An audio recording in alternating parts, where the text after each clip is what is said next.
Okay. Hello everyone.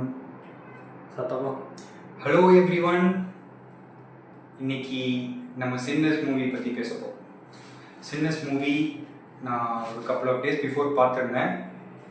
அந்த movie பற்றி எனக்கு எப்படி ஃபீல் ஆச்சு அப்படிங்கிறத நான் சொல்கிறேன். சின்னஸ் மூவிங்கிறது வந்து ஒரு சோஷியல் வேல்யூ ப்ளஸ் ஹாரர் சேர்ந்த ஒரு ஜானராக இருக்குது. சோஷியல் வேல்யூன்னு நான் என்ன சொல்கிறேன்னா, இந்த ரேசிசம் இருக்குல்ல, கலர் டிஃப்ரென்ஸ், இதை ஒரு கோராக வச்சு ஸ்டோரியை எப்படி இன்ட்ரெஸ்டிங்காக கொண்டு போகலாம் அப்படின்னு சொல்லிட்டு டேரக்டர், பிங்க் பேந்தர் டேரக்டர், அவர் பேர் எனக்கு சரியாக தெரியல. Black Panther. Black Panther. Okay okay okay Ryan Coogler. Ryan Coogler அவர் வந்து டேரக்ட் பண்ணியிருந்தாரு. ரொம்ப சூப்பராகவே டேரக்ட் பண்ணியிருந்தாரு. டேரக்ஷன்லலாம் நம்ம பேசுகிறதுனா எப்படின்னா பெர்ஃபெக்டாக இருந்தது. என்ன சொல்கிறது, எதுலேயுமே ஒரு ஃப்ளா இல்லை, லாஜிக் மிஸ்டேக் இல்லை. எப்படி கொண்டு போயிருந்தாங்கன்னா, 2 ஹாஃபை சூப்பராக கொண்டு போயிருந்தாங்க. ஃபர்ஸ்ட் ஹாஃப் வந்து ஃபுல்லாகவே நமக்கு டாக்குமெண்ட்ரி ப்ளஸ் ஸ்டோரி மோடில் போயிருந்தது. செகண்ட் ஹாஃப் அப்படியே ஆப்போசிட், ரொம்ப ஹைப்பாக இருந்தது. சீட்டேஜ் த்ரில்லர் மாதிரி இருந்தது. அடுத்து என்ன நடக்க போகுது அப்படிங்கிற அந்த ஒரு கியூரியாசிட்டி ஒரு சீனுக்கும் இருந்துகிட்டே இருந்தது. எப்படி எப்படி கொண்டு போக போகிறான்ற அந்த ஒரு சொல்லுது, அந்த ஒரு எலமெண்ட் மெயின்டைன் பண்ணிகிட்டே இருந்தார். இதில் நடித்த இந்த ஆக்டர்ஸ் சொல்லி ஆகணும். ஸ்டார்டிங்கில் இந்த என்ன சொல்கிறது, இந்த சென்டிமெண்ட்ஸ், இந்த ஃப்ளாஷ்பேக்ஸ், கேரக்டரோட அந்த டெப்த்து, வேல்யூ, இதெல்லாம் சீன் பை சீன்ஸ் பக்காவாக கன்ஸ்ட்ரக்ட் பண்ணியிருந்தாருன்னா சொல்லுவோம். நாங்கள் தியேட்டரில் ஸ்டார்டிங்லேருந்து எண்டிங் வரையும் பார்த்தோம். ஸ்டார்டிங்லேருந்து எண்டிங் வரையும் இது ஒரு வேறு லெவல் எக்ஸ்பீரியன்ஸாக இருந்தது. இப்போ ஸ்டோரிக்குள்ளே போனால், ஆஃப்ரிக்கன் பேக்ரவுண்ட், அதாவது ஆஃப்ரிக்கன் கண்ட்ரியில் இது ஷூட் பண்ணப்பட்டிருக்கு.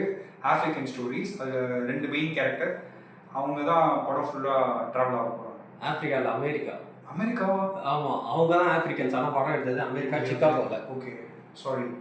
பட் ஆனால் தெரியவே இல்லை. ஃபுல்லாக என்ன சொல்கிறது, சுற்றி பீப்புள், அட்மாஸ்பியர் எல்லாமே ஆஃப்ரிக்கன் பீப்புள் இருந்ததுனால அமெரிக்கா மாதிரியே தெரியல. அது ஏன்னா வந்து அவங்க அந்த இடத்துல வந்துட்டு மைக்ரேட் ஆகி அங்கேயே இருந்துட்டாங்க. அவங்க ஸ்லேவரியாக எடுத்துகிட்டு வந்ததுக்கப்புறம் அவங்க அங்கேயே வளர ஆரம்பிச்சிட்டாங்க. எனக்கு இப்போ தான் எனக்கு ரியலைஸ் ஆகுது. என்ன சொல்கிறது, சிக்காகோ. ஓகே, ஆஃப்ரிக்கன் பீப்புள்ஸ் தான் ஃபுல்லாக என்ன சொல்கிறது, ஃபர்ஸ்ட் ஆஃப் த ஃபிலிம் ஃபுல்லாக இருப்பாங்க.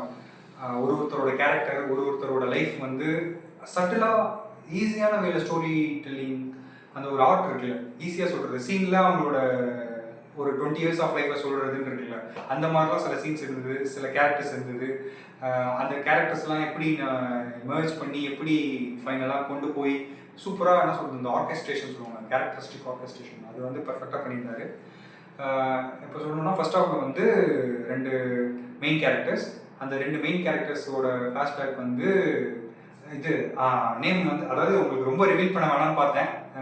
Okay, smoke and stack 2 main characters, அவங்க தான் வந்து பில்லர் ஆஃப் த மூவி. அவங்கள சுற்றி தான் மற்ற கேரக்டர்ஸ் எல்லாம் ரிவால்வ் ஆகுது. இதில் என்னன்னா, எல்லா ஆடியன்ஸையும் கவர் பண்ணுற மாதிரி ஆர்டிஸ்ட் அண்ட் ஸ்டார்ஸ் இருந்தாங்க. இப்போ பிளாக் பீப்புள்ஸ்க்கு பிடிச்ச அந்த பிளாக் பேந்தர் வில்லன் வந்து அவர் தான் மெயின் கேரக்டர். அந்த ஆடியன்ஸ் கவர் பண்ணணுன்றதுக்காக அவர் சூப்பராக பெர்ஃபார்ம் பண்ணியிருந்தாரு.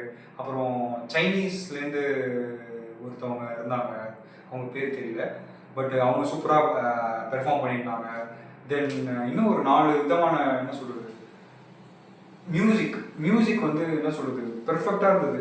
இது ஒரு பீரியட் ஃபிலிம் தான் நம்ம எடுத்துக்கணும். ஏன்னா 1930s 20s to 30s வந்து அந்த டைம் பீரியடில் போகுது ஸ்டோரி. ஸோ இது ஒரு பக்கா பீரியட் ஃபிலிம்.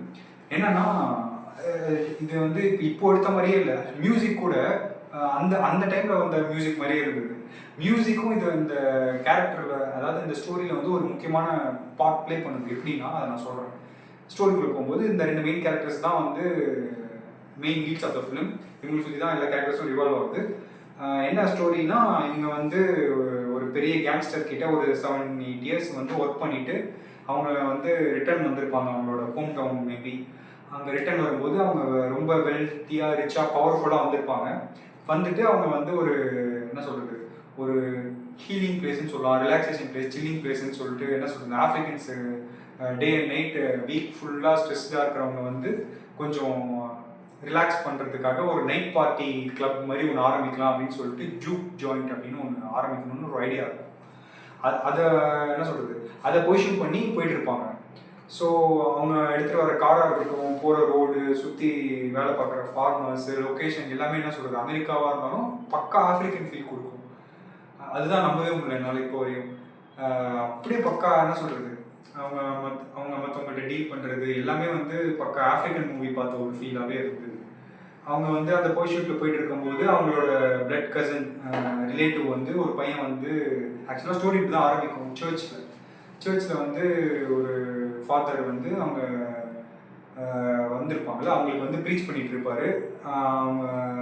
அவங்களோட பையன் ஆக்சுவலாக வந்து இது மாதிரி ஒரு பிளட் ஷெட்டோட வருவான். ரொம்ப உயிர் மட்டும் தப்பி ஏதோ சிங்கத்துக்கிட்டே தப்பிச்சு உயிர் ரொம்ப அப்படியே உயிரை கையில் பிடிச்சிட்டு ஓடி வந்து அப்படி இருக்கும், அந்த மாதிரி வருவான். அதுதான் மூவி ஸ்டார்டிங்கே வந்து இப்படி தான் இருக்கும். அதுக்கப்புறம் என்ன நடந்துச்சு அப்படிங்கிறது வந்து இந்த ஒன் டேல நடக்கிறது தான். பட் ஆனால் என்ன நடந்துச்சுங்கிறது தான் ஃப்ளாஷ்பேக். அப்படி பார்த்தீங்கன்னா ஒரு நாள் முன்னாடி என்ன நடந்திருக்கும்னா, இவன் வந்து இந்த மாதிரி டெய்லி சர்ச் காலைல வந்துட்டு போவான். அப்போ வந்து காலைல இந்த மாதிரி ஃபாதர் சொல்லுவார், இது எங்கே போகிற, அதாவது நம்ம வீட்டில் எப்படி இப்போ படித்து வேலைக்கு போ அப்படின்னு சொல்லுவாங்களா, அது மாதிரி இது தப்பான வேலைக்கெலாம் போகாத, ஒழுங்காக நல்ல வேலைக்கு போ அப்படின்ற மாதிரி அவர் சொல்லுவார். அவர் வந்து இது எனக்கு பிடிச்சிருக்கு, இதுதான் நான் போவேன் அப்படின்னு சொல்லிட்டு மியூசிக் ப்ளே பண்ணணும், கிட்டாரிஸ்ட் ஆக்சுவலாக நான் ப்ளே பண்ண போகிறேன் அப்படின்னு சொல்லிட்டு, நான் இந்த இடத்துக்கு இவங்களுக்கு நான் ப்ளே பண்ண போகிறேன் அப்படின்னு சொல்லிட்டு போவோம் அப்படின்னு சொல்லுவோம்.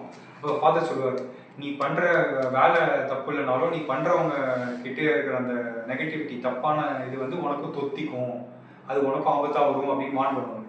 அவன் அதை வந்து பெருசாக எடுத்துக்காம அவன் வந்து எனக்கு பிடிச்சதான் பண்ணுவான் அப்படின்னு போவான். இது ஒரு என்ன சொல்கிறது, ஒரு கன்ஃபரன்டேஷன், ஒரு இது மாதிரி ஆர்கியூமெண்ட் மாதிரிலாம் இருக்குது. ஜஸ்ட் ஒரு ஓப்பனப் ஒரு ஹிட் மாதிரின்னு வச்சுக்கோங்க. அப்படி அவன் போகும்போது அவன் வந்து இப்போ அந்த மெயின் லீட்ஸ் இருக்காங்கல்ல, அவங்க வந்து பயங்கர வெல்த்தி. அவங்கள வந்து கூலாக வச்சுக்கிறதுக்கு அவங்க என்ன சொல்கிறது, ஒரு வைப் மெயின்டைன் பண்ணுறதுக்கு இவனை ஹையர் பண்ணியிருப்பாங்க. இவனை காரில் எப்பயுமே ஒன்றா வச்சு கூட்டிகிட்டு போவாங்க. இவன் வந்து மியூசிக் ப்ளே பண்ணிகிட்டு இருக்கும்போது அவங்களுக்கு கொஞ்சம் என்ன சொல்கிறது, ஆக்சுவலாக அவங்க அவ்வளோ சீக்கிரம் யாரையும் சேர்த்துக்க மாட்டாங்க. ஏன்னா rich and wealthy powerful people வந்து அவ்வளோ சீக்கிரம் யாரையும் விட மாட்டாங்களே.